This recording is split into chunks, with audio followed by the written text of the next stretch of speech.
My guest today is Sanford Rubenstein, a prominent New York City attorney who's very well known for making money settlements for people who've been victimized in the city and in the state of New York and elsewhere. I wanted to begin by talking with you about, I have found by looking through your bio, 4 different situations which I think have resulted in change as a result of what you've done. One of them has to do with a woman, a young girl named Vieques Island, who was killed by a DWI driver. And I believe the results were that there were changes made in the law as a result of that occurrence that you might have been part of. The other 3 are the changes in Rikers Island, which have largely been, the fact that it may soon close is largely a result of one of the accounts that you've been involved with. And there was another case where a police officer shot a man and killed him at a party, and now there's laws on the books saying that that there were breathalyzer tests are now required for police officers after a shooting. These are remarkable achievements in the long career that you've had defending people who are not able to raise money to defend themselves.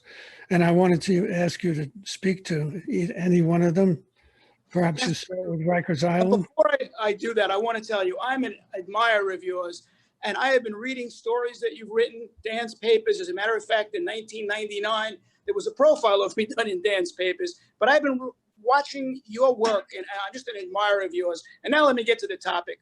The topic is very simple. What we do as lawyers, yes, we get maximum awards for victims that they're entitled to.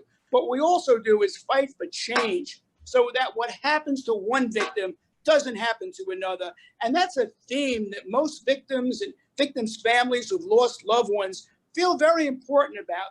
They don't want what happened to their loved ones to happen to anyone else. So we fight for change. And yes, we've had laws change in New York State. We've had laws changed in New York City so that people don't get victimized in the way that my clients were. And right now, as a matter of fact, we're fighting for even more significant change. I recently had the honor of testifying before the International Commission on Systematic Racist Police Violence against People of Color in the United States. And right now, here in the United States, we're trying to get change. We're trying to get the George Floyd Justice in Policing Act passed in Washington. It already passed the House of Representatives. We're trying to get it past the Senate. If anyone's listening, write Schumer, tell him you're the majority leader, get those votes you need from the Democrats to pass this act. We're confident Biden will sign it, because what it will do, it will make illegal all over the country chokeholds. It will end immunity for police officers and a number of other things that are very important, so we don't see the kind of tragedy like the tragedy we saw that occurred in the killing of George Floyd.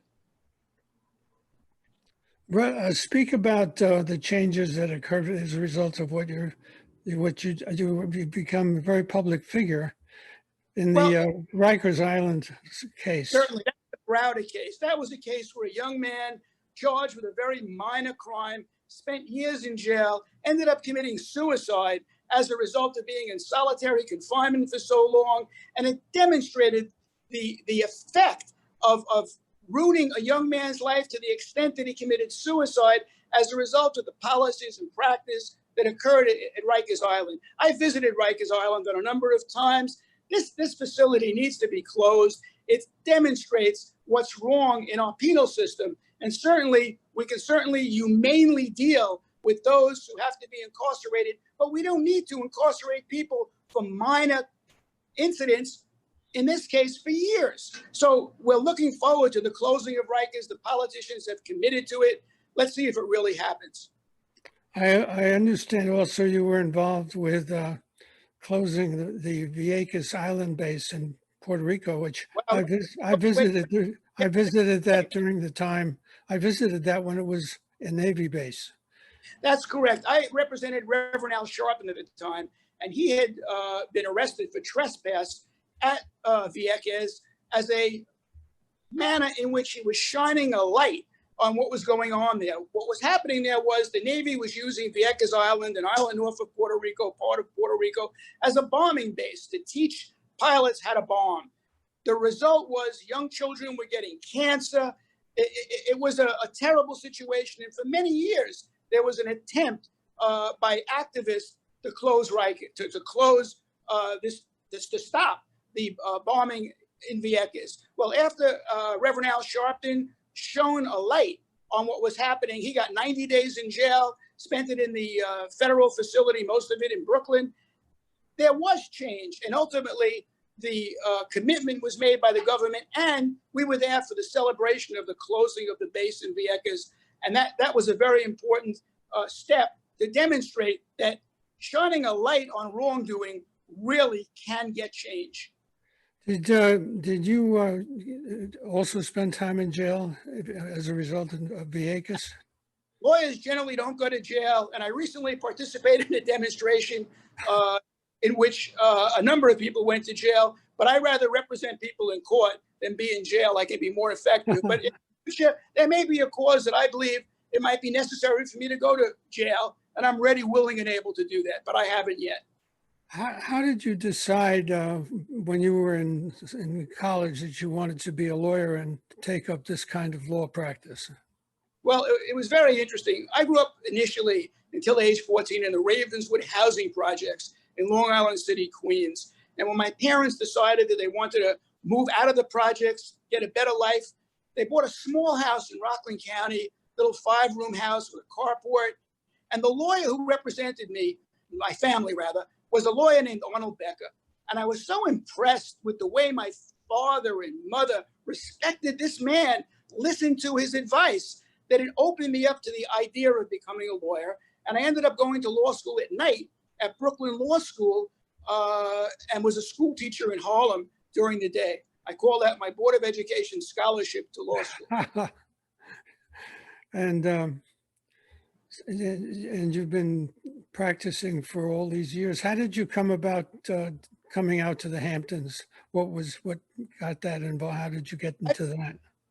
I had decided that I wanted to have a place that I could retreat to, so to speak. And there were a number of places that I was looking at. One was the Hamptons, one was Fire Island, one was way upstate New York in the Catskills. And I decided that the Hamptons were so beautiful. The farms, the cows, the horses, the vegetables that were being grown, and the sea, the ocean, and the beach. It was just so amazing that I picked the Hamptons. And I asked a friend of mine who had a home in the Hamptons where he thought I should try to buy a house. He said between Watermill and Bridgehampton, south of the highway. So I was fortunate enough at that time to buy a modern style house south of the highway. We call it Bridgehampton, but the mailing address is Watermill. And I've lived there now for 33 years, and there's a beautiful horse farm behind me. It's just an amazing retreat, so to speak, to decompress from the work that I do, which is very stressful, but also at the same time, very important to me and very significant, I hope. So yeah, and I love it out there. One of the things I also love are the farms, whether it's Babinski's or Fairview Farms.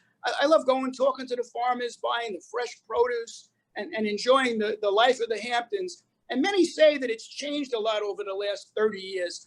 I don't think so. Yes, there may be more homes, but the truth of the matter is, one of the things our city fathers did, which was very smart, was creating reserves. So you have the farmland preserved, you have the horse farms preserved. So it isn't just a bunch of cookie cutter houses or today mansions all over the place. You have the reserves for agriculture. You have the horse farms. It's amazing. I go and I say hello to the cows.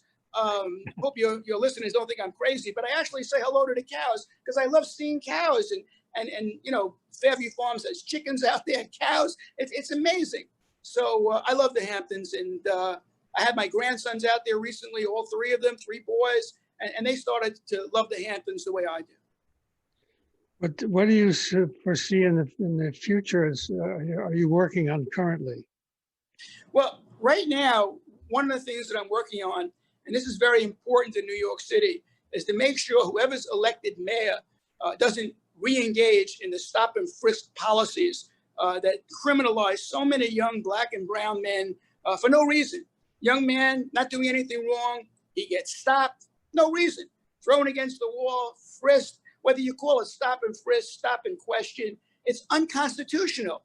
A federal court judge declared it unconstitutional. And I consider myself not just a civil rights lawyer or an accident lawyer, whatever you want to call me, but also an activist. I believe in being active. So I'm organizing, along with a lot of on the ground civil rights organizations and ministers and activists, a march on Thursday to say to all these mayoral candidates, and it isn't a march against any one candidate, but to say to them, do not enact stop and frisk again. It's wrong. Do you see any other way to reduce crime? How would you do it? Well, I'm not a criminologist, but I would say this. We need more effective work in the mental health area. I've represented 4 families who had mentally ill loved ones killed by the police in New York City. Instead of police responding when a family calls 911 and tells the 911 operator, my mentally ill son he didn't take his medicine and he's acting out. Instead of sending police, they should send mental health workers, because you need to deal with these situations. And I think that's a serious problem in this city. Unfortunately, the project that existed with this mayor who's here now to try to deal with mental health problems has not been successful. I think that's one way. Another way to deal with it is getting to the youth, all sorts of programs for the youth. And we have to get the guns off the streets. That's really important. We don't get the guns off the streets by stopping and frisking innocent young men. We get the guns off the streets by stopping the pipeline from wherever they're coming from. And the federal government has to get more involved in that. I've read parts of your book, and I think that it's well named, The Outrageous Rubenstein. Well, thank you. But I think the second part of the title, how a media-savvy trial lawyer fights for justice and change, is more important than the first part, The Outrageous Rubenstein. And hopefully people who read it can understand that we fight for change, we fight for justice, and that, as I said earlier, is to prevent these tragedies from occurring to innocent victims. Well, thank you for coming on my podcast and talking to me about all this. I really appreciate it. It's been my pleasure, and I look forward to meeting you in person in the near future, because, as I said, I'm a fan of yours. Thank you. So, thank you very much. Bye-bye. Bye.